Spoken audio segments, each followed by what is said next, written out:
Capítulo 3. Aceitação. Quero contar uma história que pode ofender algumas de vocês. Espero que não seja ofensiva demais, mas de fato, já fui acusada algumas vezes de ser insensível a respeito do fato de ter tido 2 maridos que morreram. Então, não quero parecer insensível, mas estou certa de que vocês todas percebem que o assunto dessa nossa conversa é muito pesado. E eis aqui uma história que se encaixa muito bem nesse tópico específico. Alguns anos atrás houve um incidente. Lars e eu estávamos em Birmingham, Alabama. Era um café da manhã e Lars estava procurando o lugar que lhe fora reservado. E lá estava uma senhorinha marcando os lugares de cada convidado nas diversas mesas. Ele e ela estavam conversando para lá e para cá. Não havia mais ninguém no salão naquele momento. E de repente ela se virou para ele e perguntou: "Por sinal, qual é o seu nome?" E ele respondeu: "Bem, eu também sou um Eliot." E ela olhou para ele e disse: "Você é o marido da palestrante?" Ele respondeu sim. E ela disse: "Ora, que estranho. Achei que eles tinham me dito que você tinha outro sobrenome." E ele disse: "Bem, na verdade eu tenho. Meu sobrenome é Green." E continuou: "Sabe, eu sou o 3º marido." Então o semblante dela mudou e ela disse: "Puxa vida, mas nós só temos um lugar reservado." Ela estava falando muito sério. E Lars disse: "Acredito que a senhora não precise se preocupar com isso. Os outros 2 estão mortos. Não acho que eles vão aparecer." Bom, mas o que isso tem a ver com o assunto da aceitação? É algo bem simples.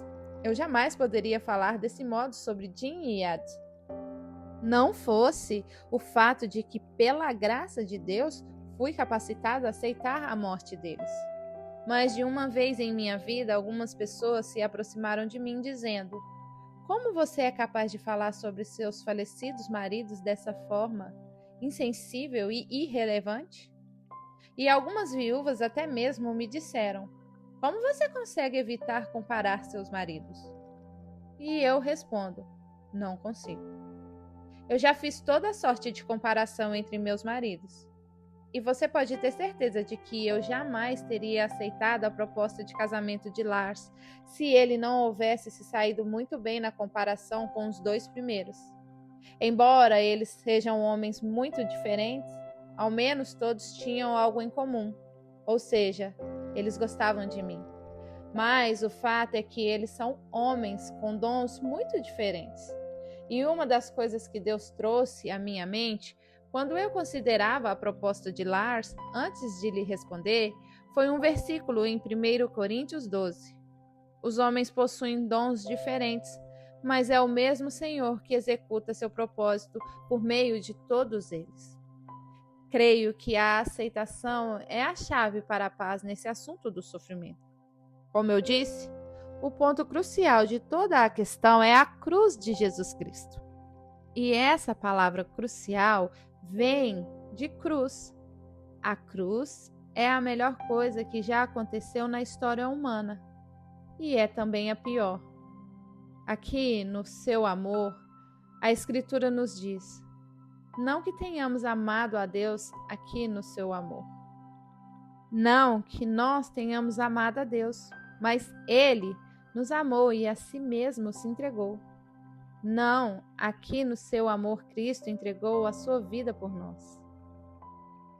Quando falamos do amor da forma como a Bíblia fala do amor, não estamos tratando de um sentimento todo. Não estamos falando de uma emoção, de uma disposição de humor ou de uma paixão. O amor de Deus não é um sentimento. É um amor voluntário e inexorável que não ordena nada menos que o melhor para nós. O amor de Deus deseja a nossa alegria. Eu penso no amor de Deus como sinônimo da vontade de Deus. Pessoas mais jovens às vezes me dizem: todo esse assunto da vontade de Deus é tão assustador. Eu não sei como você pode apenas entregar a sua vida por completo a Deus, sem saber o que Ele vai fazer. Bem, mas é nisso que consiste a fé, não é? Se de fato você crê que alguém a ama, então você confia nele. A vontade de Deus é amor, e o amor sofre. É assim que sabemos em que consiste o amor de Deus por nós, pois ele estava disposto a se tornar homem e levar sobre si nosso pecado, nossas dores, nossos sofrimentos. O amor está sempre indissociavelmente ligado ao sofrimento. Qualquer pai sabe disso. Qualquer mãe sabe disso. Talvez antes você soubesse apenas em teoria, mas quando aquele bebê nasce, se a mãe ainda não havia sofrido antes, durante aqueles 9 meses, certamente chegou o tempo em que ela tem de sofrer. E quando aquele bebê nasce e o parto termina, então todas nós que somos mães, sabemos que aquilo é só o começo, não é?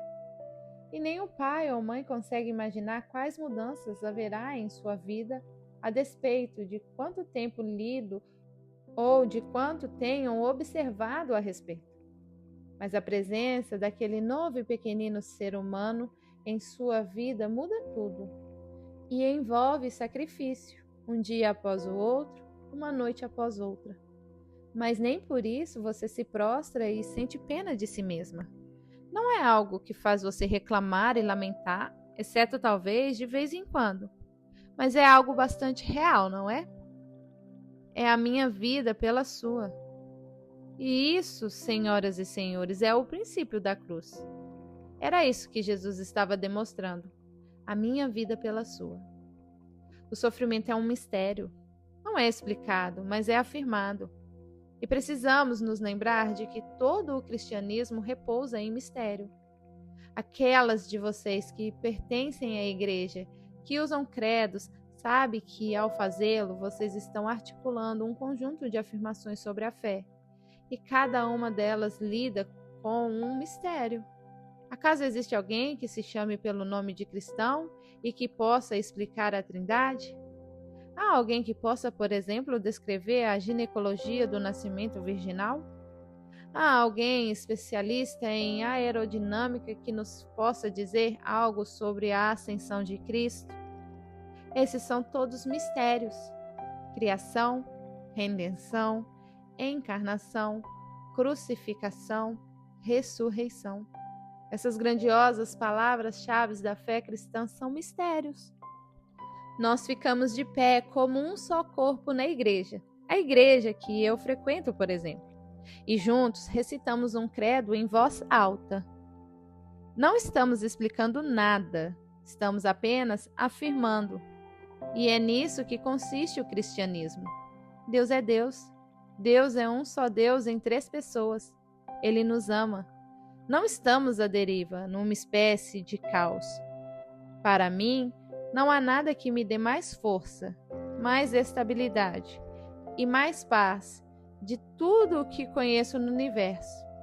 Sempre que as coisas aparentemente desmoronam em minha vida, volto para essa coisa que não muda. Nada no universo jamais pode mudar esses fatos. Ele me ama. Eu não estou à mercê do acaso. Certa vez, eu e Lars fomos ao aeroporto para pegar um voo para um ou outro lugar e penso, nosso voo deveria partir pela manhã, às 11h30. Chegamos por volta das 10h30 e o aeroporto estava fechado. Havia filas enormes, desde o balcão de reservas até a calçada. Você não conseguiria sequer passar pelas portas giratórias e entrar no aeroporto de Boston. Disseram-nos que todos os voos haviam sido cancelados e que as companhias não estavam assumindo a responsabilidade pela remarcação das passagens. Você tinha de entrar na fila e começar tudo de novo. Para completar, os bilhetes já adquiridos não tinham relevância alguma no tocante à nova reserva.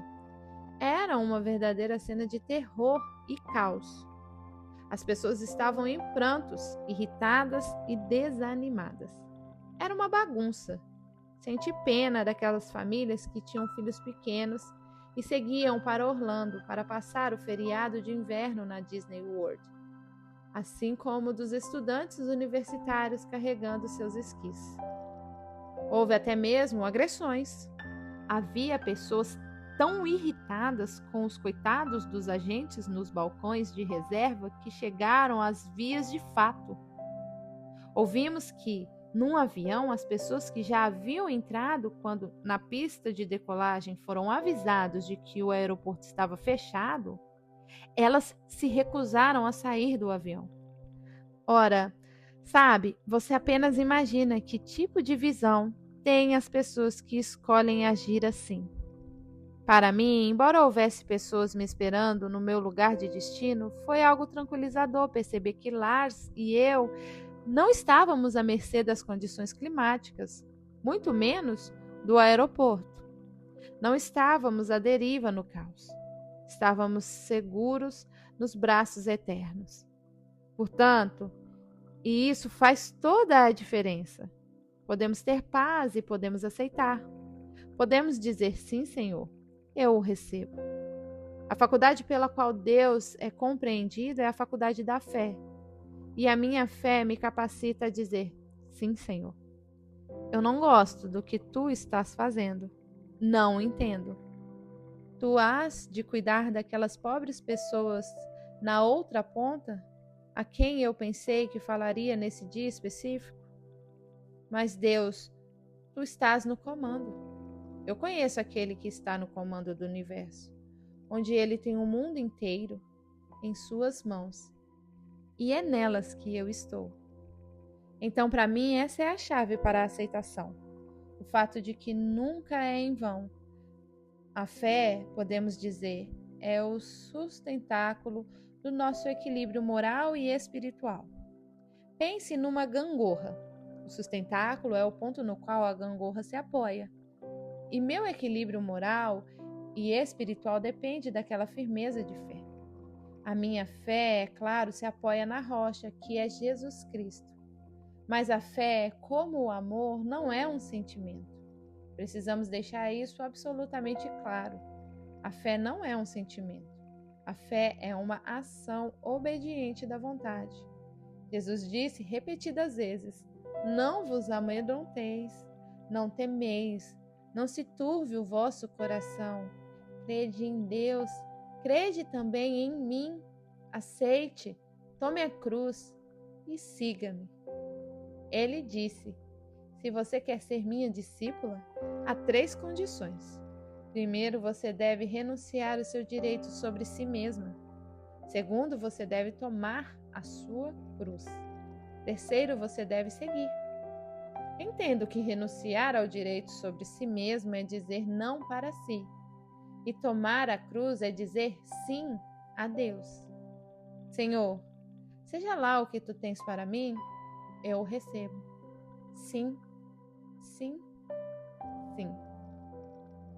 Há uma antiga inscrição, ouvi dizer, gravada numa casa paroquial na Inglaterra, em algum lugar do litoral. Uma inscrição saxã que diz: faça a próxima coisa.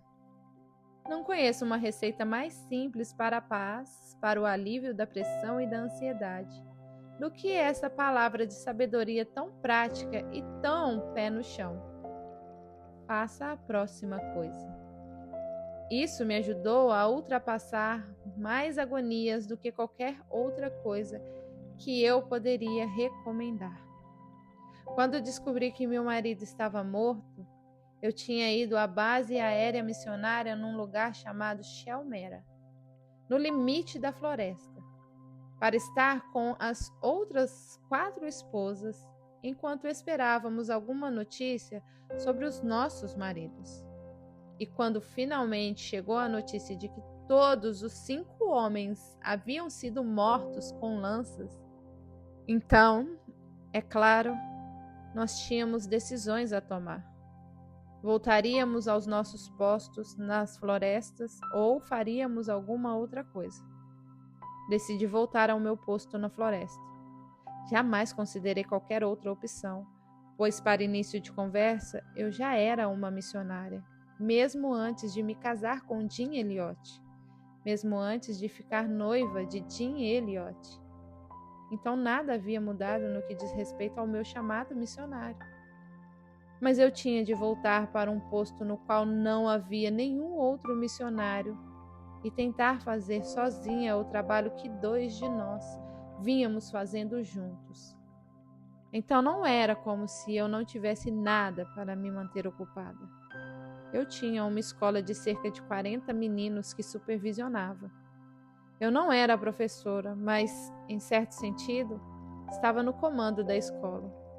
Eu tinha uma igreja recém-plantada com cerca de 15 crentes batizados, sem uma escritura em suas mãos. E eu deveria ser a pessoa a realizar a tradução. Eu tinha uma turma de alfabetização com cerca de 12 meninas a quem eu estava ensinando a ler em sua própria língua, para que, afinal, elas pudessem aprender a ler a tradução da Bíblia, na qual eu estava trabalhando simultaneamente. Eu tinha um bebê de 10 meses para cuidar. Eu tinha os milhares de detalhes de como manter um posto na floresta, como aprender a operar um gerador a diesel, aplicar medicações corretamente e realizar partos nas horas vagas. Eu realmente não tinha tempo para me sentar, refestelar-me com pena de mim mesma e afundar num lamaçal de autopiedade. Eu fiz a próxima coisa. E sempre havia uma próxima coisa depois dela. E eu descobri muitas vezes na vida, como por exemplo, de novo, depois da morte de meu segundo marido, o simples fato de que, embora vivêssemos numa casa bastante civilizada, eu tinha pratos para lavar, tinha o chão para limpar, tinha as roupas para lavar. Essa foi a minha salvação.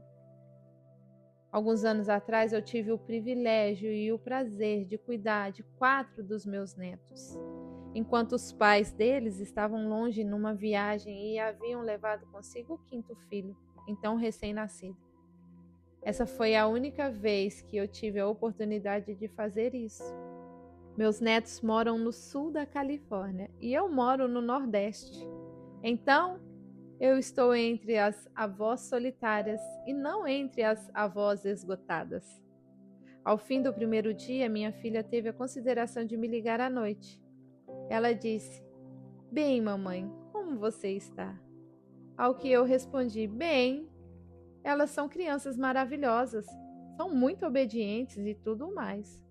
Mas eu não sei se vou aguentar os próximos 4 dias." Eu estava tão cansada.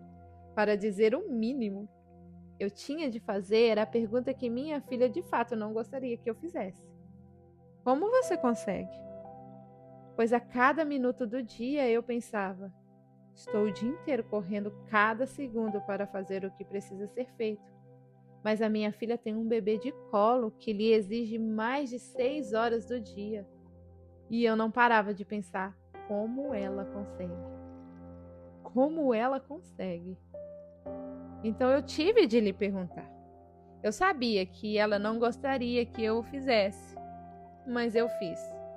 Val, como você consegue? Ela riu ao telefone e disse: "Mamãe, eu apenas faço o que a senhora me ensinou anos atrás. Eu faço a próxima coisa."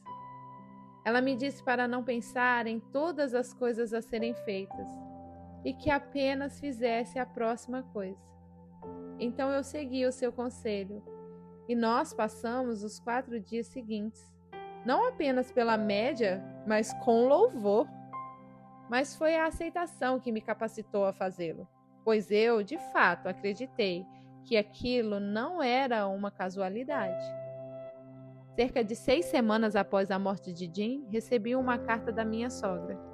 Eu vinha escrevendo cartas aos meus pais e sogros, tentando lhes afirmar a verdade de que Deus estava conosco, de que tudo estava bem.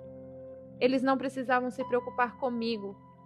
Todos eles, meus sogros e meus próprios pais, estavam morrendo de preocupação, como você pode imaginar. E nós, pais, tenho certeza, às vezes sofremos 100 vezes mais que os nossos filhos sofrem. Embora pensássemos que a situação seja pior do que de fato é, nunca conseguimos enxergar o modo como a graça de Deus opera nas pessoas que dela necessitam. Então minha sogra me escreveu essa carta, dizendo estar muito temerosa de que eu estivesse reprimindo meus sentimentos, pois não era normal a maneira como eu estava reagindo, simplesmente seguindo em frente. Eu estava apenas tentando me manter ocupada e talvez estivesse me enterrando em meu trabalho. E também me disse que no fim das contas eu iria simplesmente desmoronar, de modo que subitamente minha paz desapareceria. Então comecei a me perguntar se ela não estava certa. Será que não existe essa coisa de paz que excede todo o entendimento? Será que Deus pode de fato cumprir sua palavra? Eu continuava voltando-me para as promessas que Deus me dera. Eu as tinha bem em minhas mãos, em meu diário, dia após dia. Deus me dava promessas que apenas me capacitavam a seguir adiante. Jesus Cristo, o mesmo ontem, hoje e eternamente. Jim havia morrido ontem, mas o mesmo Senhor estava comigo hoje. Eu não precisava me preocupar com os 50 anos por vir, o que é uma tentação para qualquer um que tenha perdido uma pessoa amada. Você pensa, bem, acho que eu consigo aguentar até o jantar hoje à noite, mas realmente não tenho certeza sobre o amanhã ou a próxima semana, muito menos sobre os próximos 50 anos. E naquela mesma correspondência em que veio a carta desconcertante de minha sogra, recebi um poema de Amy-Char Michel, que veio numa carta circular da missão dela. O poema dizia: se tempestuoso vento nos irrompe, nossa vontade é afirmar e reforçar. Ouve-nos só por causa do teu nome, sustém-nos e nos faz aquietar. Como inabaláveis os montes se mantêm pelos intocáveis anos de pressão, em tua destra esperamos nós também na quietude e firmeza de tuas mãos. Bem, isso soa bastante forte e corajoso, não? Mas ouça a última estrofe. Mas tal força não é nossa, Senhor, e tal consciência de nós não vem. Tua eterna palavra é nosso penhor. Na tua presença, nossa segurança se mantém. Essa verdade vital sustentou minha mente e o meu coração. Deus realmente queria dizer o que estava dizendo, que ele estava bem ali. E em um dos versículos que Deus me dera antes de eu ir para o Equador, estava em Isaías 57. Porque o Senhor Deus me ajudou, pelo que não me senti envergonhado. Por isso fiz o meu rosto como um seixo, e sei que não serei envergonhado. Eu me sentia tentada, como todas nós, a dizer: bem, Senhor, tu prometestes me ajudar, mas tu tens um jeito engraçado de fazê-lo.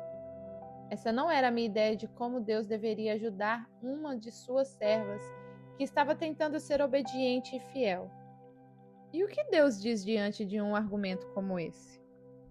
O mesmo de sempre. Confie em mim. Confie em mim.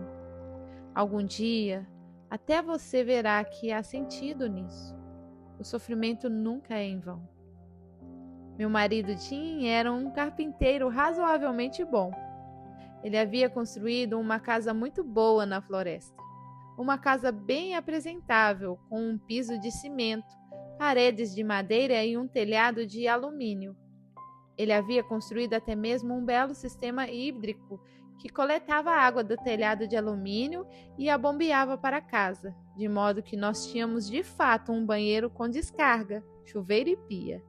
E ele começou a encher a casa com toda sorte de móveis úteis, e nada indescritivelmente belos. Mas quando Jim estava fabricando um móvel, Algo que ele não suportava era que eu ficasse observando atrás dele. Eu começava a perguntar: o que é isso? Você sabe? E o que você está fazendo com essa ferramenta? E por que você está fazendo desse jeito? E como vai conseguir encaixar essa coisa naquela? E ele me dizia: vá embora. Quando estiver pronto, eu saberei. Isso nos fornece uma analogia bem simples. Deus está dizendo: confie em mim, aceite agora, veja depois.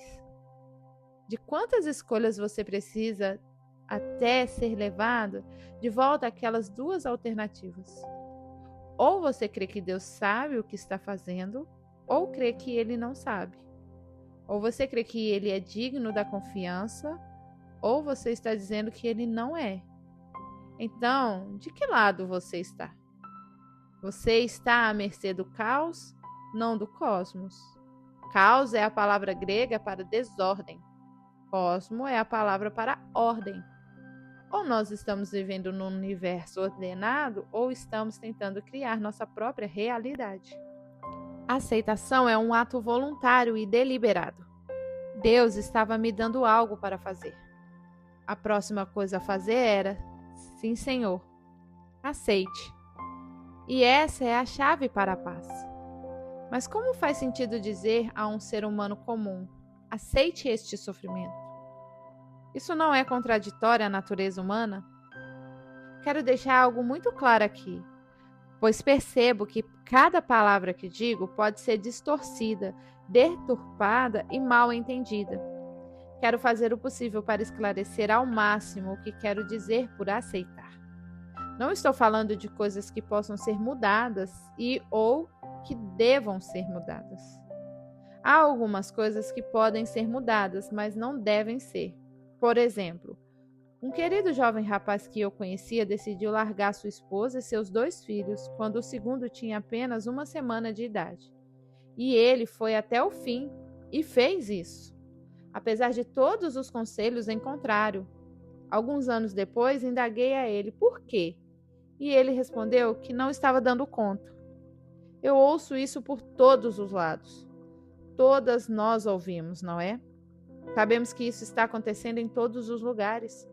Surge uma situação que nós achamos que deve ser mudada e nós concluímos que essa é a coisa certa a se fazer. Você só precisa se livrar dela, pois é um caso de incompatibilidade de gênio. Então, quando digo que há coisas que podem ser mudadas, mas não devem ser, esse pode ser um exemplo. Há muitas coisas que não podem ser mudadas. E há coisas que precisam ser mudadas, como maus tratos contra pessoas. Então, não estou, e quero deixar isso muito claro entre nós, dizendo para você aceitar tudo, simplesmente resignar-se e nem sequer pensar nas piores coisas que lhe acontecem. Não é isso de jeito algum. Não é o objetivo aqui. Lembre-se que o apóstolo Paulo orou pela remoção daquele espinho na carne. E qual foi a resposta? Ele orou 3 vezes para que Deus removesse aquele espinho e a resposta foi: a minha graça te basta. Segundo aos Coríntios 12:9. Minha graça é suficiente para você. E é muito interessante e muito importante, penso, Paulo dizer: um espinho me foi posto na carne para impedir que eu me exaltasse excessivamente. E depois ele diz que aquilo era um mensageiro de Satanás. Isso parece ser contraditório, pois obviamente era Deus quem se preocupava com o fato de que ele se exaltasse excessivamente. Satanás teria prazer se nos exaltássemos excessivamente. Mas ele disse: a fim de me impedir de exaltar-me excessivamente por causa de uma experiência espiritual particular, a qual ele acabara de descrever naquele capítulo, segundo aos Coríntios 12. E a fim de me livrar daquilo, me foi dado um espinho na carne. E era um mensageiro de Satanás, segundo ele. Então, quando você junta tudo isso e pensa: essa coisa vem de Deus ou vem de Satanás? É a voz de Deus ou a voz de Satanás? Pare de se preocupar com isso. Você não precisa solucionar isso, pois aqui está um caso em que o espinho era, num sentido dado por Deus, como um mensageiro de Satanás.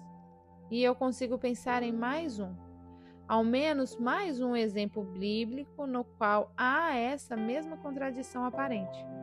Quando José diz aos seus irmãos que eles o haviam enviado para o Egito, mas ele diz: Deus me enviou ao Egito.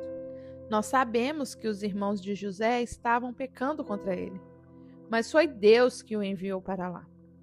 Então, quando a resposta não dizia respeito ao espinho na carne, mas era a resposta à oração de Jesus no Getsêmani, sabemos que não há nada de errado em orar para que Deus resolva os nossos problemas, cure as nossas doenças, pague as nossas dívidas e resolva as nossas dificuldades conjugais. É correto e apropriado trazermos essas petições a Deus. Não estamos orando contra a vontade dele. Mas, quando a resposta é não, então nós sabemos que Deus tem preparado algo melhor. Algo muito melhor está preparado. Há outro nível, outro reino invisível que você e eu não podemos ver agora, mas em cuja direção nos movemos e ao qual nós pertencemos. Em um verso que para mim resume bem essa coisa que tenho tentado dizer nesse tópico de aceitação, contém outra contradição aparente, a qual encontra no Salmo 116. O salmista diz: Que darei ao Senhor por todos os seus benefícios para comigo? Verso 12. Eu estava lendo essa passagem certo dia, quando me senti inundada de gratidão por todas as bênçãos da minha vida. Ali estava eu, apenas sentada numa cadeira olhando para o oceano. E eu olhava para aquela paisagem magnificente, numa sala confortável, e simplesmente dizia: Senhor, eu não sei como te agradecer. Como posso te agradecer? Então abri minha Bíblia nesse verso, no qual o salmista diz: Que darei? E vi que o verso seguinte é: Tomarei o cálice da salvação. Verso 13. O que eu te darei, Senhor?